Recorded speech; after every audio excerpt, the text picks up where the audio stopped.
Bible के अनुसार ऐसा जीवन जो परमेश्वर को खुश करे। बाइबल हमें सिखाती है कि परमेश्वर को खुश करने के लिए हमें कैसा जीना चाहिए। ऐसा जीवन एक ऐसा जीवन होता है जो विश्वास, प्रेम, आज्ञाकारिता और पवित्रता से भरा हो। कुछ बातें हैं जो बाइबल के अनुसार हम परमेश्वर को प्रसन्न कर सकते हैं। पहली बात, विश्वास से जीना। बाइबल कहती है, इब्रानियों की पत्री उसका 11 अध्याय 6 आयत में लिखा है, बिना विश्वास के उसे प्रसन्न करना अनहोना है। परमेश्वर चाहता है कि हम उस पर विश्वास रखें, अच्छे और बुरे समय में भी। जब हम उस पर विश्वास करते हैं, भरोसा करते हैं, तो वह हमसे प्रसन्न होता है। दूसरी बात, पवित्र जीवन जीना। बाइबल कहती है, पहला पतरस उसका पहला अध्याय आयत 16 में लिखा है, पवित्र बनो क्योंकि मैं पवित्र हूँ। पवित्रता का अर्थ है बुरे कामों से दूर रहना और अच्छे और सच्चे मार्ग पर चलना। परमेश्वर चाहता है कि हम साफ सुथरे और पवित्र दिल से जिएं। तीसरी बात, प्रेम करना।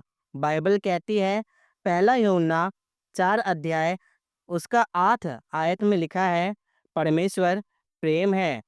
जो दूसरों से प्रेम करता है वह परमेश्वर को प्रसन्न करता है। बाइबल कहती है, हमें अपने पड़ोसी से वैसा ही प्रेम करना है जैसा हम अपने आप से करते हैं।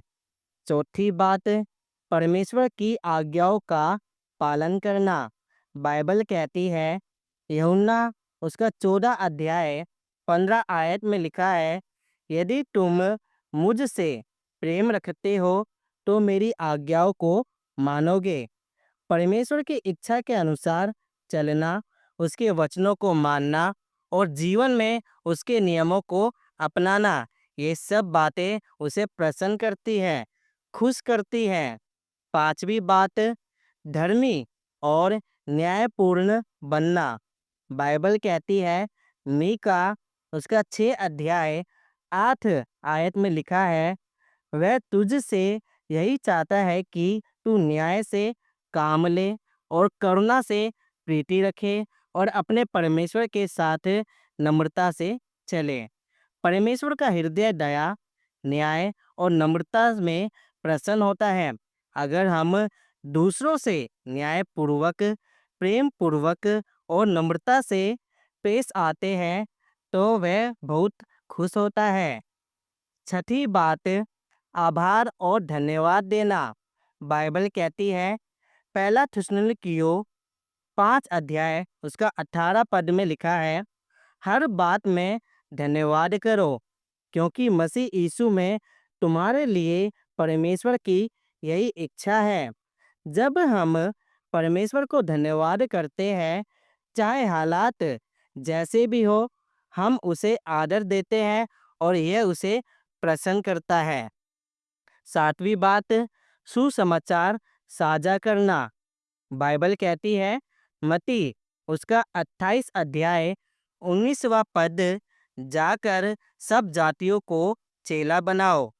जब हम दूसरों को परमेश्वर के प्रेम और उद्धार के बारे में बताते हैं, तो ये भी एक तरीका है जिससे हम परमेश्वर को प्रसन्न कर सकते हैं। परमेश्वर को खुश करने वाला जीवन वह है जो विश्वास, प्रेम, आज्ञाकारिता, दया, नम्रता और पवित्रता से भरा हो। जब हम अपने जीवन में यीशु मसीह को पहला स्थान देते हैं और उसके अनुसार चलते हैं, तो हमारा जीवन परमेश्वर को महिमा देता है और वह हमसे प्रसन्न होता है। मैं आशा करता हूँ कि आपको हमारी वीडियो अच्छी लगी होगी और इस वीडियो से आपको कुछ सीखने के लिए मिला होगा। परमेश्वर आप सभी को आशीर्वाद दे।